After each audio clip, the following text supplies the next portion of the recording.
सीवॉट diagram भी कहते हैं।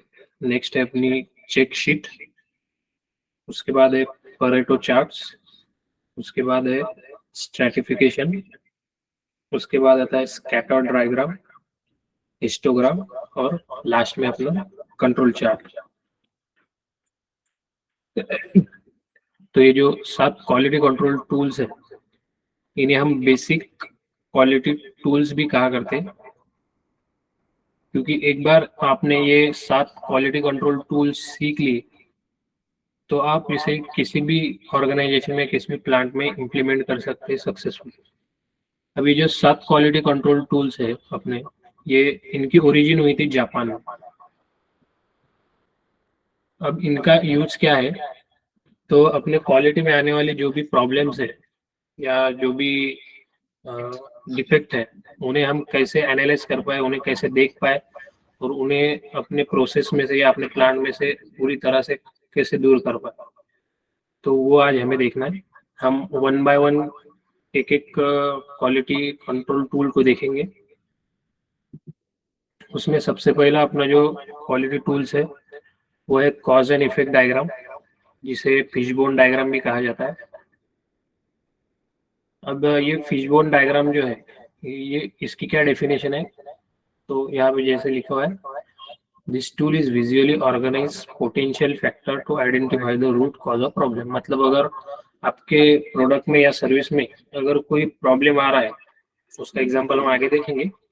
अगर कोई प्रॉब्लम आ रहा है तो उसका रूट कॉज, मतलब उसका बेसिक कहाँ से वो प्रॉब्लम उत्पन्न हुआ है, वो हमें देखना पड़ता है। तो उसके लिए हमें ये फिशबोन डायग्राम यूजफुल होती है। अब इसके बेनिफिट क्या है कि जो पोटेंशियल कारण है समझो वो प्रॉब्लम के, वो हमें आइडेंटिफाई हो जाती है। उसके बाद एक टीम वर्क को ये प्रमोट करता है, उसकी चालना अपने ऑर्गेनाइजेशन में बढ़ाता है। उसके बाद एक क्लियर विजन रिप्रेजेंटेशन देता है, क्लियर विजुअल रिप्रेजेंटेशन देता है प्रॉब्लम का और उसके कारणों का। अब यहाँ पे जैसे देख सकते हैं आप, अब इस फिशबोन डायग्राम को इशिकावा डायग्राम भी कहा जाता है, क्योंकि काओरो इशिकावा जो साइंटिस्ट है उन्होंने ये कॉइन किया था डायग्राम। अब इसमें 6 कैटेगरी आती है। अब इसे फिशबोन क्यों कहा जाता है, देखिए यहाँ पे डायग्राम में दिखाई दिया होगा आपको कि एक फिश का जो स्केलेटन होता है, जो ढांचा होता है इस फिश का, उस तरह के डायग्राम है, इसलिए इसे फिशबोन डायग्राम कहा जाता है। अब यहाँ पे 2 टाइप है, एक इफेक्ट है और एक कॉज है।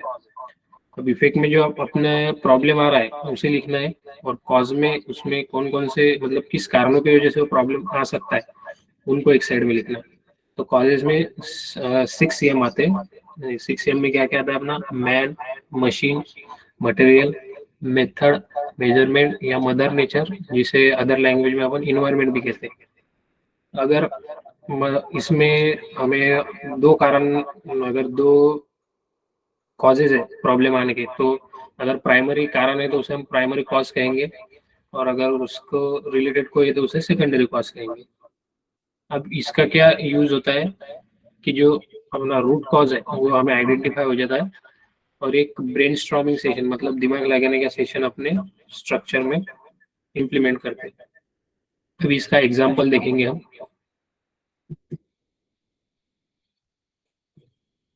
अब यहाँ पे देखिए कॉज एंड इफेक्ट डायग्राम का एक एग्जांपल है। यहाँ पे अपना जो फाइनल प्रॉब्लम है वो क्या है कि मॉइस्चर इन ग्लास आया एक प्रोडक्ट है अपना, उसके अंदर मॉइस्चर आया। तो उसके क्या क्या, कौन कौन सी वजह से उसमें मॉइस्चर आ सकता है। तो सबसे पहला जो कॉज है अपना वो देखेंगे अपन, मैन का। अभी मैन अगर है, मैन की वजह से क्या कॉज आ सकता है, अगर अनस्किल्ड मैन है, जिसको कोई स्किल नहीं है वो मशीन ऑपरेट करने का, या उसके पास अवेयरनेस नहीं है, या फिर उसने निग्लिजेंस, मतलब टालने का काम किया उसने, तो वो मैन के कॉज में आ सकता है। नेक्स्ट कॉज है अपना मशीन का, कि मशीन में क्या कॉज अगर आए तो उसकी वजह से ये प्रॉब्लम इफेक्ट आ सकता है। तो उसके प्राइमरी कारण में देख सकते हैं आप, हॉपर का ब्लोअर जो है वो ब्लॉकेज हो सकता है, या हॉपर का जो टेम्परेचर है वो लेस हो सकता है। तो ऐसे डिफरेंट टाइप्स ऑफ कॉजेस रहते हैं जिसकी वजह से अपना कुछ प्रॉब्लम आता है अपने प्रोडक्ट में या अपने सर्विस में। अब इसमें देख सकते हैं मोल्ड जो प्राइमरी है उसमें क्या, उसमें सेकेंडरी कॉज क्या हो सकता है कि मोल्ड में कूलिंग प्रॉपर नहीं हो सकती है, या फिर एयर वेंटिलेशन प्रॉपर नहीं हो सकता। तो ये डायग्राम हमें हमारे प्लांट में इम्प्लीमेंट करके जो हमारा प्रॉब्लम है उसके रूट कॉज तक, मतलब उसके मूल कारण तक हमें जाना पड़ता है, और उसे सर्च करके उसे हमें हमारे प्लांट में से या हमारे प्रोडक्ट में से जो डिफेक्ट आ रहा है उसे कम्प्लीटली हमें एलिमिनेट करना, पूरा तरह से हमें निकाल देना। तो यहाँ पे देख सकते हैं आप डिफरेंट डिफरेंट कॉजेज दिखे हुए हैं।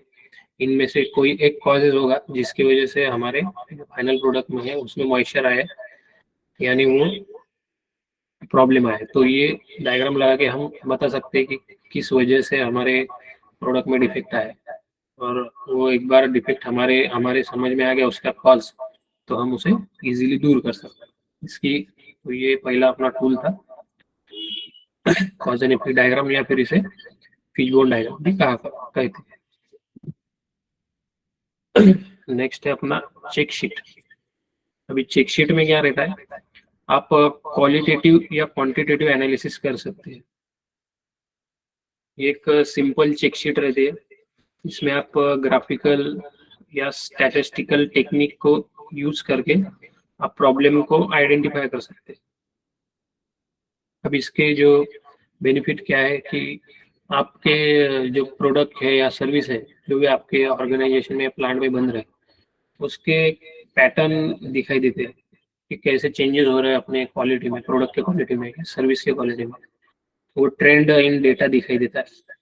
ये आपको एक क्वांटिटेटिव मेजरमेंट प्रोवाइड करता है प्रॉब्लम्स के ऊपर, और ये क्या है, इजी टू अंडरस्टैंड रहता है और इजी टू इम्प्लीमेंट भी रहता है। अब इसके एग्जांपल जैसे प्रोडक्शन रिपोर्ट हो गया अपना, या final PDI, pre delivery inspection, वो रिपोर्ट हो गए, या मशीन मेंटेनेंस की रिपोर्ट हो गए। ये इसके कुछ एग्जांपल। अब यहाँ पे पहला सैंपल अपन देख सकते हैं। यहाँ पे क्या है कि जो अपने टाइपिंग के डिफेक्ट है उसे ऑब्जर्व करने के लिए हमने एक चेक शीट बनाई है। यहाँ पे देख सकते हैं आप, लेफ्ट साइड में अपना मिस्टेक का एक कॉलम बनाया हुआ है, उसके बाद हर एक वीक में डिवाइड किया हुआ है और टोटल लिखे हुए कि कितने मिस्टेक हुए। जैसे यहाँ पे कैंटरिंग की कुछ मिस्टेक है, स्पेलिंग की कुछ मिस्टेक है, तो ऐसी चेक शीट लगा के हम बता सकते हैं कि हमारे टाइपिंग में कहाँ एरर आ रहे हैं, और इजीली हम जहाँ हमें इम्प्रूव करने की जरूरत है, जो एरिया में हमें इम्प्रूव करना है उस एरिया पे अपन फोकस कर सकते हैं।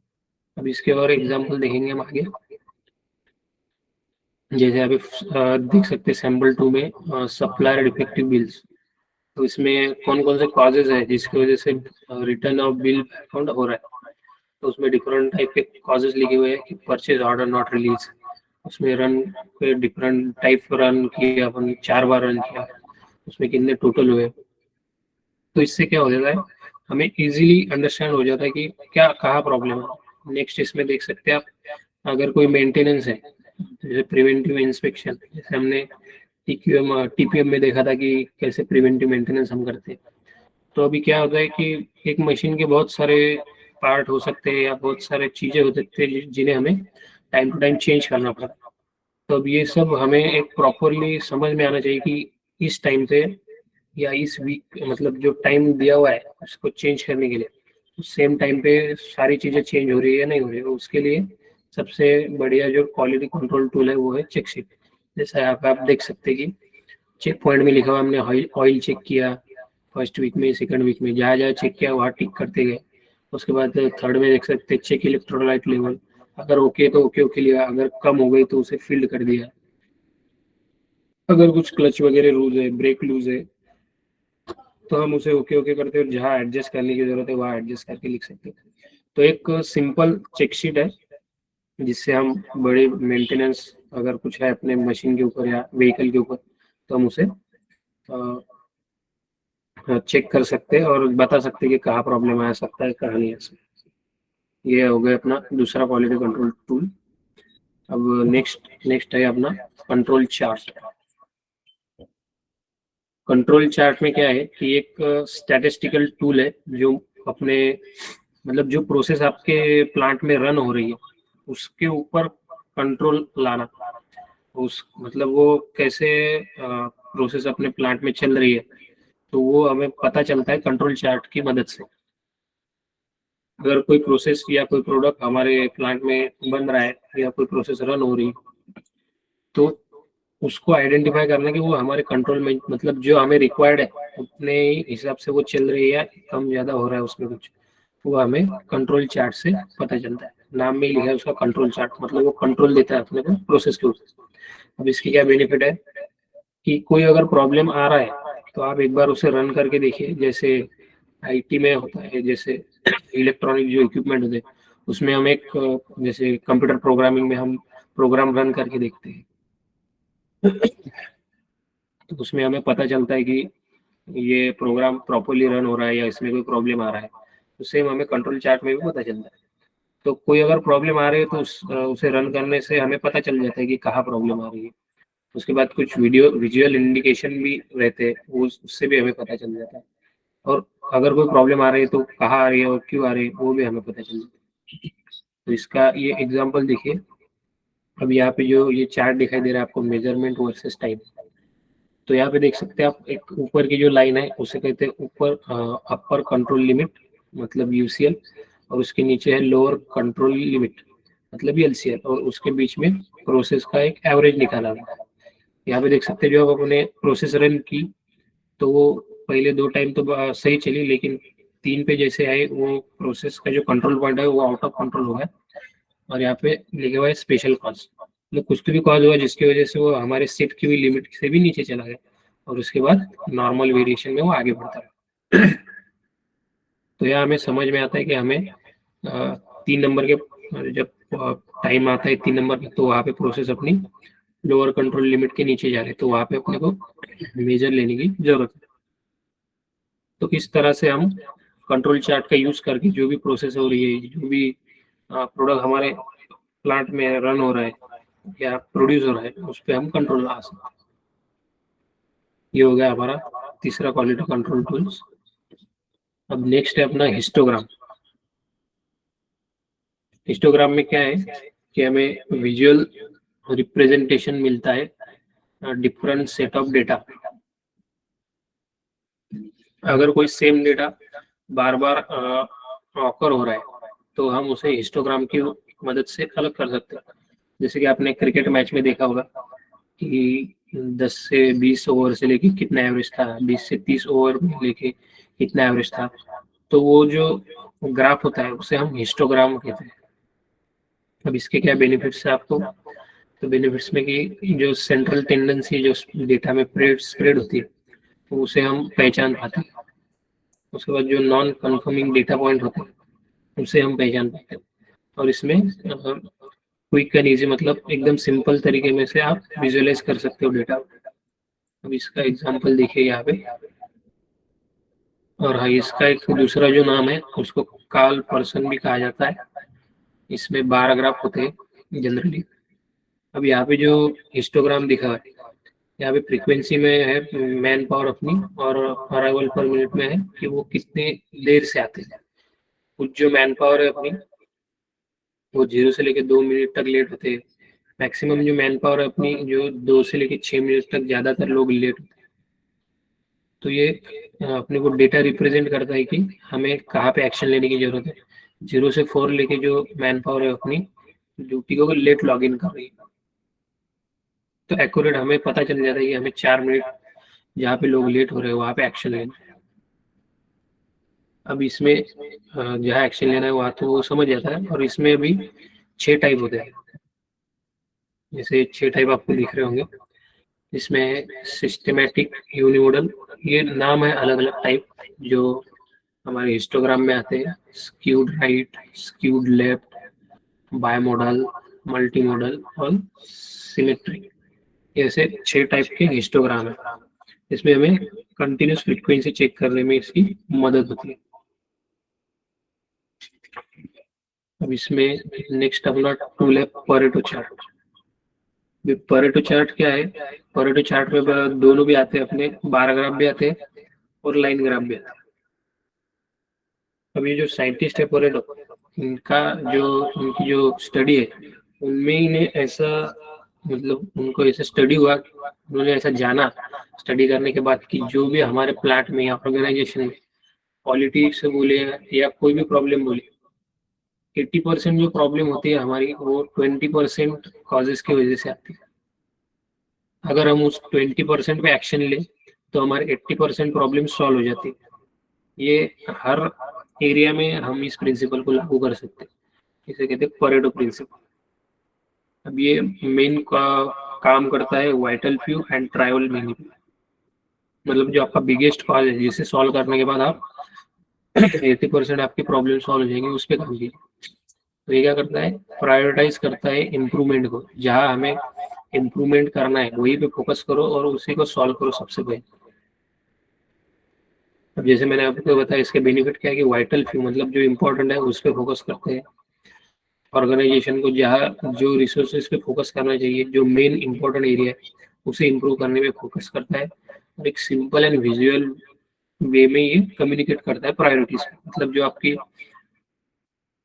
प्रायर जहाँ आपका फोकस होना चाहिए जिस एरिया में, उसको ये प्रायोरिटाइज मतलब उसको प्राधान्य देता है। अब इसका एग्जांपल देख सकते हैं आप यहाँ पे, एक सैंपल देखिए। इसमें यहाँ पे दो एक्सिस है, राइट लेफ्ट वी एक्सिस और राइट वी एक्सिस में फ्रीक्वेंसी बाय डिफेक्ट नेम दिया हुआ है। तो ये जो इंडिविजुअल डिफेक्ट फ्रीक्वेंसी है क्वांटिटी की बार ग्राफ में दिया हुआ है, और लाइन ग्राफ में कम्युलेटिव डिफेक्ट। तो यहाँ पे देख सकते हैं आप जो पहले तीन है, तो वो तीन अगर हम पहले तीन पे अगर फोकस करें तो 87% के जो डिफेक्ट आ रहे हैं हमारे, तो वो पहले तीन में आ रहे हैं, मतलब वो आ गए some of slide cut, some of dent and some of bent.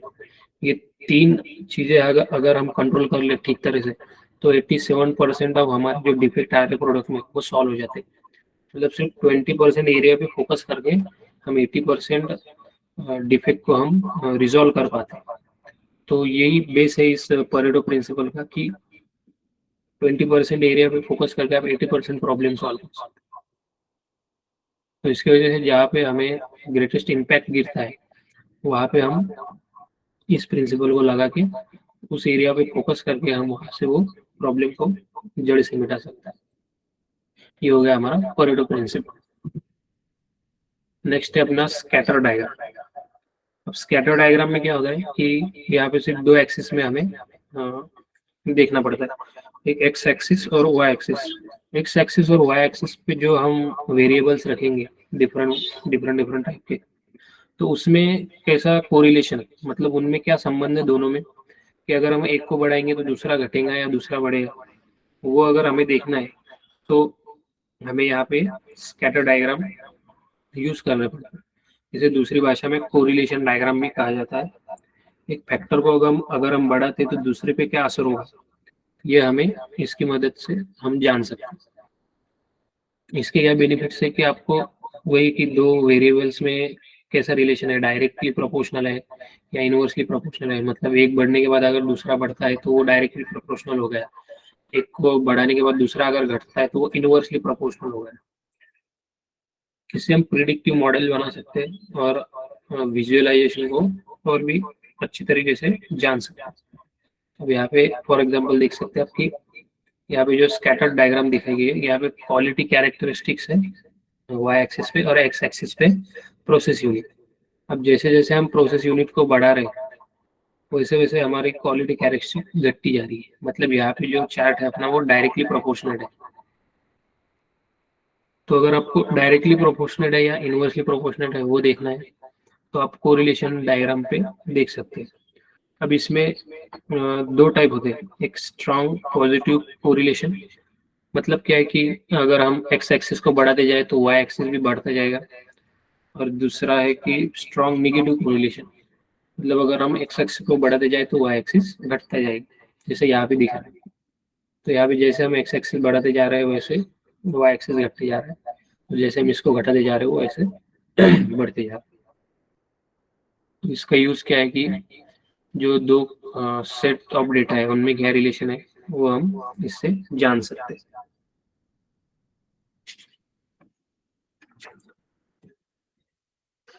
Next अपना क्वालिटी टूल्स है वो है स्ट्रेटिफिकेशन।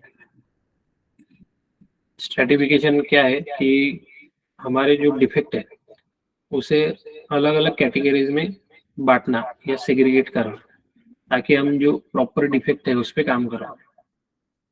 अब इसकी क्या है कि जो यहाँ पे लिखा डेफिनेशन, डिवाइड डेटा इनटू सब ग्रुप, जैसे मैंने आपको बताया कि अलग अलग हिस्सों में उन्हें बांटना, ताकि हमें पता चले कि कॉमन कैरेक्टरिस्टिक्स क्या है, मतलब कॉमन क्या बात है इस प्रोडक्ट ये डिफेक्ट में, तो इसके बेनिफिट्स क्या क्या है, कि जो स्पेसिफिक एरिया जहाँ पे इम्प्रूवमेंट करनी है हमें, वो हमें ध्यान में आ जाता है। उसके बाद हमें कहाँ टारगेट, कहाँ प्रॉब्लम सॉल्व करना है, कहाँ एफर्ट्स लगाने हैं प्रॉब्लम सॉल्व करने के लिए, वो भी ध्यान में आ जाता है। उसके बाद एक प्रोवाइड करता है एक more accurate picture of process performance, मतलब हमारी परफॉर्मेंस कैसे चल रही है उसे मोर एक्यूरेटली, मतलब एकदम सटीक तरीके से दिखाता है, वो है स्ट्रेटिफिकेशन।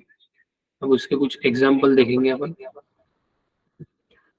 जैसे यहाँ पे देख सकते हैं आप, डिफेक्ट का हमने चार्ट बनाया, पहला सप्लायर का, उसमें परसेंटेज ऑफ डिफेक्टिव देख सकते हैं, और एक चार सप्लायर है हमारे ABCD, तो उनमें कहाँ पे डिफेक्ट, कौन से सप्लायर के यहाँ से हमें ज्यादा डिफेक्ट आ रहा है वो हमें क्लियरली विजिबल हो रहा है, कि हमें बी जो सप्लायर है उसके यहाँ से ज्यादा डिफेक्ट आ रहा है। उसके नीचे देख सकते हैं आप, अगर डिफेक्ट वैल्यू असेंबल और डिवाइड बाय वर्कर किया हुआ है, वाई एक्सिस पे हमारे डिफेक्टिव वैल्यू है और एक्स एक्सिस पे हमारे वर्कर है। यहाँ पे सी जो वर्कर वो सबसे ज्यादा डिफेक्टिव प्रोडक्ट प्रोड्यूस कर रहा है, तो इससे क्या हमें क्लियरली समझ में आता है कि हमें किस वर्कर पे फोकस करना चाहिए, किस सप्लायर पे फोकस करना चाहिए। अब इसमें कैसे, इसमें दो टाइप आते हैं, एक आता है नेचर ऑफ कंप्लेंट और एक आता है department of defect. Nature of complaint में क्या आएगा कि कंप्लेंट कहाँ से आ रही है, मतलब वो प्रोडक्शन से आ रही है, डिफेक्ट से आ रही है, या डिले इन डिलीवरी आ रही है। कंप्लेंट का जो टाइप है उसमें से हमें कंप्लेंट आ रही है, या फिर कोई डिपार्टमेंट की गलती है, जैसे डिजाइन डिपार्टमेंट हो गया हमारा, मैन्युफैक्चरिंग डिपार्टमेंट हो गया, डिस्ट्रीब्यूशन डिपार्टमेंट हो गया, या फिर क्वालिटी डिपार्टमेंट। तो ये दो टाइप है इसमें, जो कैटेगरी वाइज हमें डिवाइड करना पड़ता है। अभी जैसा एक और एग्जांपल देख सकते हैं, आपकी पावर कंजम्पशन लिखा हुआ है वाई एक्सेस पे और डिपार्टमेंट लिखा हुआ है एक्स एक्सेस पे। तो यहाँ पे देख सकते हैं आपकी जो गियर शॉप है हमारा, वहाँ पे सबसे ज्यादा पावर कंजम्पशन होती है। अब इसे हम और कैसे कैटेगराइज कर सकते हैं, तो नीचे का जो एग्जांपल है वहाँ पे देखिए आप, हम एक्सीडेंट का जो है, एक्सीडेंट को ग्राफ में हमने स्ट्रैटिफिकेशन किया उसका। वहाँ पे देख सकते हैं आप, सबसे पहले हमने वाई एक्सिस पे एक्सीडेंट लिए, एक्स एक्सिस पे डिपार्टमेंट लिए। तो वहाँ पे हमें ऐसे ध्यान में है कि जो अपना प्रेस शॉप है वहाँ पे सबसे ज्यादा एक्सीडेंट होता है। अब जो प्रेस शॉप में एक्सीडेंट होते हैं तो उसमें भी कौन से एक्सीडेंट सबसे ज्यादा होता है, उसके लिए हमने टाइप ऑफ एक्सीडेंट कर दिया और डिपार्टमेंट लिया अपना प्रेस शॉप। तो वहाँ पे देख सकते हैं आपकी एक्सीडेंट जो है वो हैंड इंजरी से ज्यादा एक्सीडेंट हो रहा है, मतलब जो एक्सीडेंट हो रहा है उसमें जो टाइप आ रहा है वो हेड इंजरी का आ रहा है। तो यहाँ से हमें क्लियर हो जाता है कि हमें कहाँ पे सबसे ज्यादा एक्सीडेंट, मतलब एंटी एक्सीडेंटल ट्रेनिंग देने की जरूरत है। तो डिपार्टमेंट है अपना प्रेशर और उसमें हेड इंजरी, तो वहाँ पे हमें यहाँ पे क्लियर हो जाता है कि हमें कहाँ पे फोकस करना चाहिए, जो करके हमारे जो एक्सीडेंटल कम हो, या हमारे जो प्रोडक्ट में डिफेक्ट आते हैं वो कम हो। तो ये है अपना स्ट्रेटिफिकेशन, या फिर इसे सेग्रीगेट भी कहा जाता है। अब ये हो गए अपने 7 क्वालिटी कंट्रोल टूल्स जो हमने देखे, जिसमें था अपना check sheet, cause and effect diagram, Pareto chart, stratification, scatter diagram, histogram और कंट्रोल चार्ट। तो ये 7 जो बेसिक टूल है, ये अगर आप एक बार सीख लिए, क्योंकि ये सबसे बेसिक क्वालिटी कंट्रोल टूल्स है, इन्हें एक 7 बेसिक टूल भी कहा जाता है आपको। तो इसका कंक्लूजन क्या है अपना, कि 7 क्वालिटी टूल जो है एक पावरफुल टेक्निक है। वो क्या करता है, अपने प्रोडक्ट हो गया, सर्विस हो गई, या कोई जो भी प्रोसेस अपने प्लांट में बनती है, उस पर हम लगा के इससे हमारे प्लांट में जो भी आने वाले डिफेक्ट है क्वालिटी में जो भी अपने प्रोडक्ट में आने वाले डिफेक्ट है, हम उसे दूर कर सकते हैं। और उसे अगर अपने ऑर्गेनाइजेशन में कोई प्रॉब्लम है तो उसे आइडेंटिफाई करके हम उसे सॉल्व कर, आइडेंटिफाई मतलब जानना, और उसे सॉल्व करना। तो इसकी वजह से क्या हमें डिफेक्ट भी प्रिवेंट हो जाते हैं, और ऑब्वियसली अपने डिफेक्ट प्रिवेंट हो गए तो अपना प्रोडक्ट अच्छा बनेगा क्वालिटी में। अगर क्वालिटी अच्छी रही तो कस्टमर सेटिस्फेक्शन होगा, जो कि हर ऑर्गेनाइजेशन का फाइनल गोल रहता है कि हमारे जो कस्टमर है वो हमारे प्रोडक्ट से या सर्विस से खुश रहे। ये था अपना आज का छोटा सा टॉपिक। अगर आपको कुछ सवाल पूछने तो आप चैट कर सकते हैं, और मैं एक अपनी अटेंडेंस लिंक डालता हूँ अभी चैट बॉक्स में, वहाँ पे आप अपनी अटेंडेंस लगा लीजिए।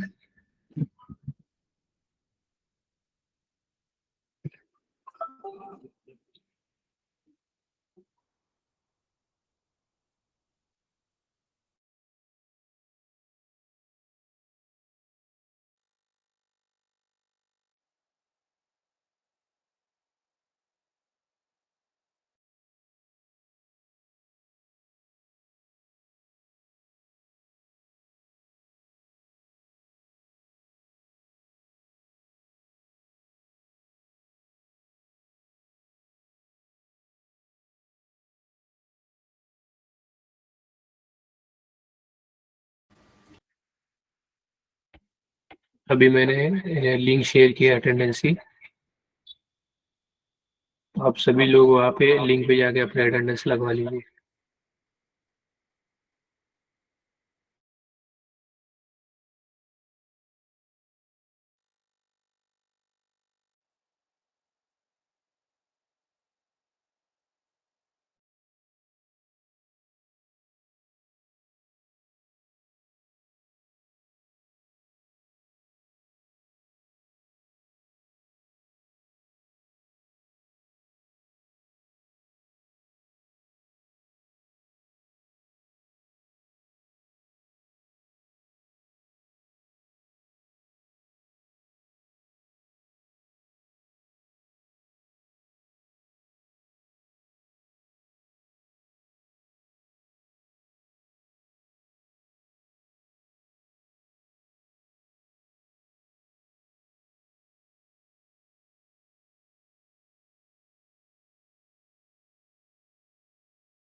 जिन लोगों की अटेंडेंस लगानी हो चुकी हो वो सेशन को लेफ्ट कर सकते हैं।